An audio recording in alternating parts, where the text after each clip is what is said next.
Hello दोस्तों, सबसे पहले तो आपका स्वागत है आपके और हमारे यूट्यूब चैनल डिजिटॉक में। तो दोस्तों, जैसे कि आप लोगों को पता है, the winter session in the parliament has started और ये पूरा सेशन 1 महीने तक चलेगा।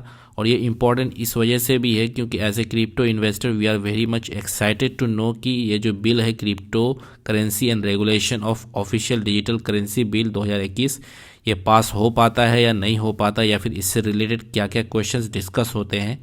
तो आज जो भी 29 नवंबर 2021 को क्वेश्चंस डिस्कस हुए उसको अपन देखते हैं कि क्या क्या क्वेश्चंस डिस्कस हुए। तो बेसिकली यहाँ पे 3 क्वेश्चंस पूछा गया है। इसमें सबसे पहला क्वेश्चन पूछा गया है कि will the minister of finance be please to state, यानी क्या जो फाइनेंस मिनिस्टर है वो खुशी खुशी ये बताएंगी कि the whether the government is aware that bitcoin transaction is silently blooming in India in the recent years. और दूसरा इसी में कि if so the details thereof and the response of the government in this regard. और तीसरा सवाल है कि whether the government has any proposal to recognise bitcoin as a currency in the country. और उसी में चौथा है if so the details thereof. Basically इसमें पूछा गया है कि क्या गवर्नमेंट जो है इस बारे में गवर्नमेंट को जानकारी है कि बिटकॉइन का जो ट्रांजेक्शन है रिसेंट ईयर्स में इतना ग्रो हो रहा है, ठीक है। और क्या गवर्नमेंट जो इसी में जो तीसरा क्वेश्चन है सी नंबर कि क्या गवर्नमेंट जो है बिटकॉइन को रिकग्नाइज करेगी एज ए करेंसी। तो ये कुछ सवाल हैं और गवर्नमेंट से पूछा गया। तो इसके रिस्पांस में जो हमारी फाइनेंस मिनिस्टर हैं श्रीमती निर्मला सीतारमन, उन्होंने क्या कहा इसको हम देखते हैं। सो हमारी फाइनेंस मिनिस्टर ने जो है डिटेल्स तो नहीं बताया बट वर्बली उन्होंने कुछ इस तरीके का आंसर दिया, जिसमें पहला का उन्होंने आंसर दिया the government does not collect data on bitcoin transaction, ठीक है। और फिर उन्होंने दूसरे का आंसर दिया does not arise in view of a, मतलब ऑब्वियसली जब पहला का उन्होंने आंसर ये कह दिया कि गवर्नमेंट जो है बिटकॉइन ट्रांजैक्शन जो भी हो रहा है उसका डेटा कलेक्ट नहीं करती है, तो इसलिए सेकंड क्वेश्चन आपका वैलिड नहीं होता है।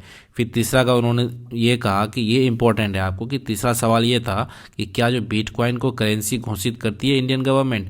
तो उन्होंने कहा डायरेक्टली उन्होंने ये आंसर दिया कि नो ये नहीं करती है। ओके, तो ये एक इंपॉर्टेंट पार्ट था इसमें। अब हम देखते हैं क्वेश्चन नंबर 2। इसमें पूछा गया था कि whether the government is aware of the cryptocurrencies that are traded in India.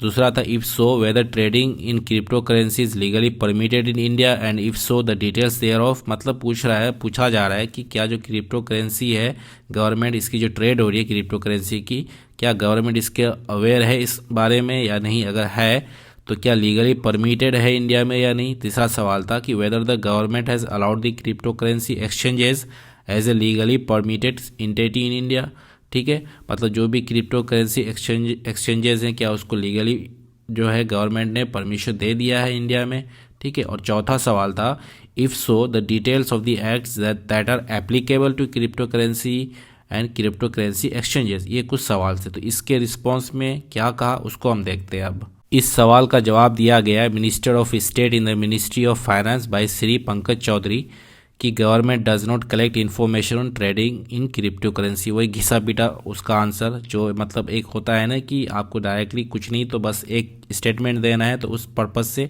Just बोल दिया गया कि government does not collect information on trading in crypto currency.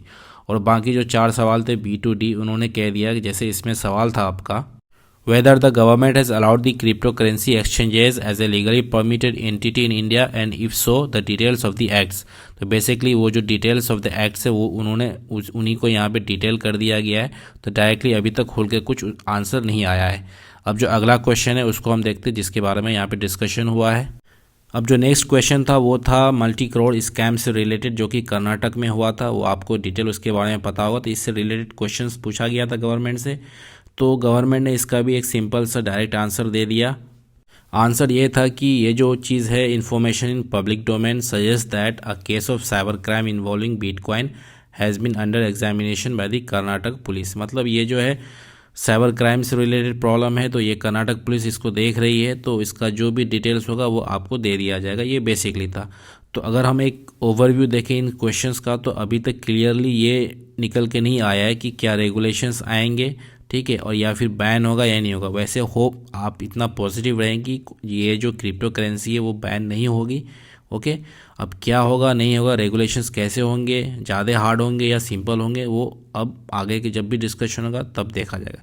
तो for now thank you, thanks for watching. अगर video अच्छा लगा तो like करें, दोस्तों के साथ शेयर करें और चैनल पर नए हो तो प्लीज़ सब्सक्राइब करें डिजी टॉक को। See you in the next video.